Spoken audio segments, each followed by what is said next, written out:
This program is a simulated exercise.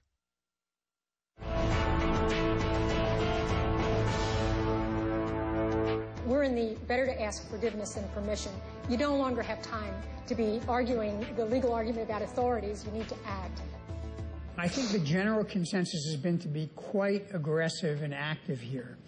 Part of my question relates to Stuart's suggestion about the ISPs and the telecoms is, what are you going to tell the private sector when you say to them, do all these things, help us in all these ways, and they say, well, Madam Attorney General, that's great, but we're going to be in litigation in the courts for the next 5 years.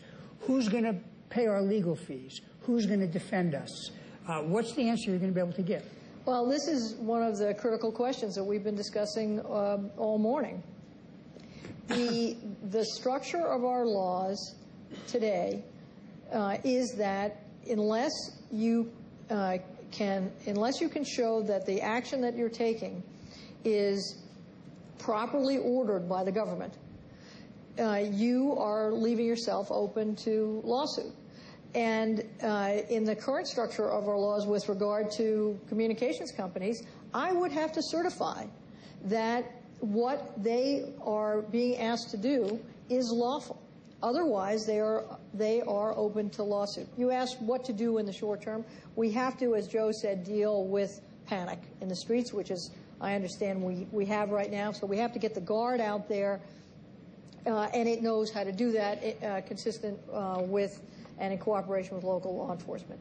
But two, we have to deal with we have to make sure that what we are doing in terms of both the private sector and privacy interests is reasonable, temporary, necessary, and not overreaching. So I wouldn't reflexively go as far as you can go because we're in a state of panic. I would try to make sure that we communicate with the American people and with the private sector that what we are doing are steps we are taking are steps that we feel are absolutely necessary. Just to take the example on the table today, it is less efficient if you say to anyone who wants to offer apps, you have to make sure that each of them is safe.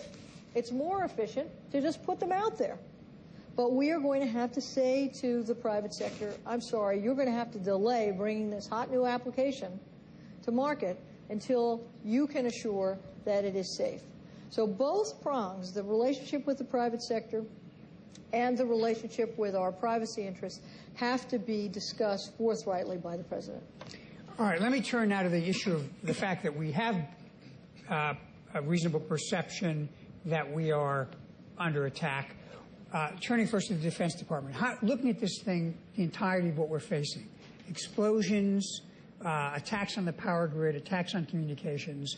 What do we do from a defense standpoint? One of the things I would recommend, because of an opportunity and necessity, is the President should call for Congress to approve Cyber Command stand-up immediately. And then we should make sure Cyber Command understands they have the lead for helping us develop policy, rules of engagement, for that matter.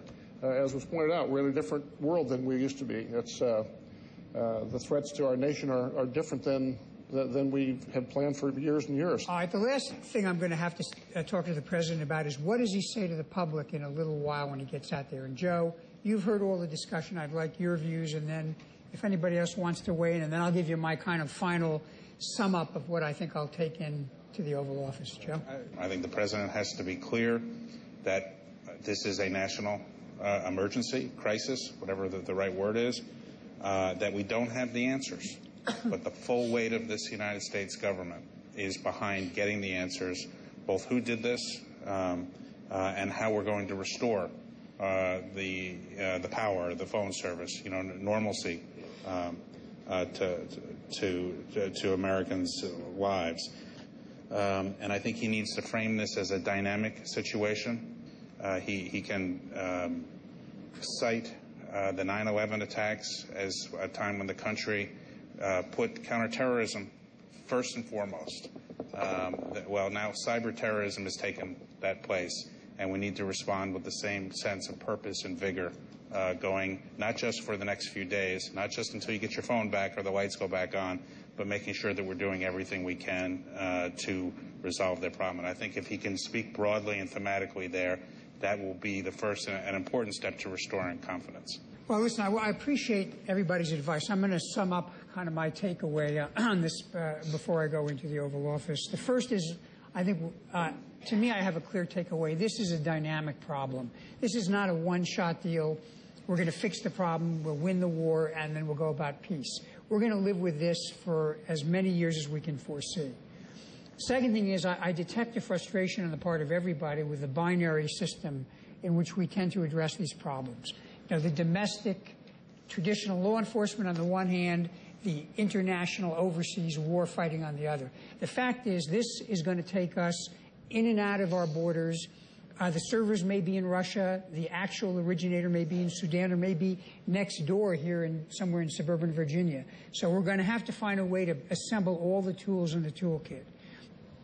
And then I think the last observation I'd make is there seemed to be a surprising amount of uniformity in taking very aggressive, vigorous action. But I think also a sense that it would be important very quickly thereafter to get the public to buy into it, so that the president might go out and assert quite aggressively not only statutory but even non-statutory authorities, but that you'd expect to bring Congress down, have them stand there in the first couple of days and support what was done, and then ultimately ratify it in the way that Congress did with what Lincoln did during the Civil War. Of course, that means Congress has to be grown up and be willing to do that as well.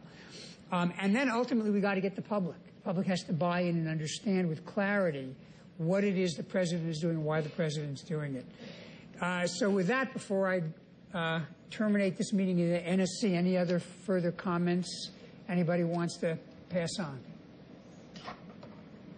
Well, thank you for your dedication, and the wealth and the wisdom of your experience has been very manifest, and I'm pleased to have been a colleague of yours. Thanks very much.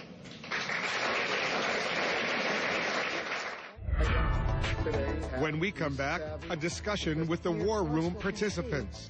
Are we ready? Do you see any evidence, Joe Lockhart, that the Obama administration is on top of this issue? And answer the question honestly.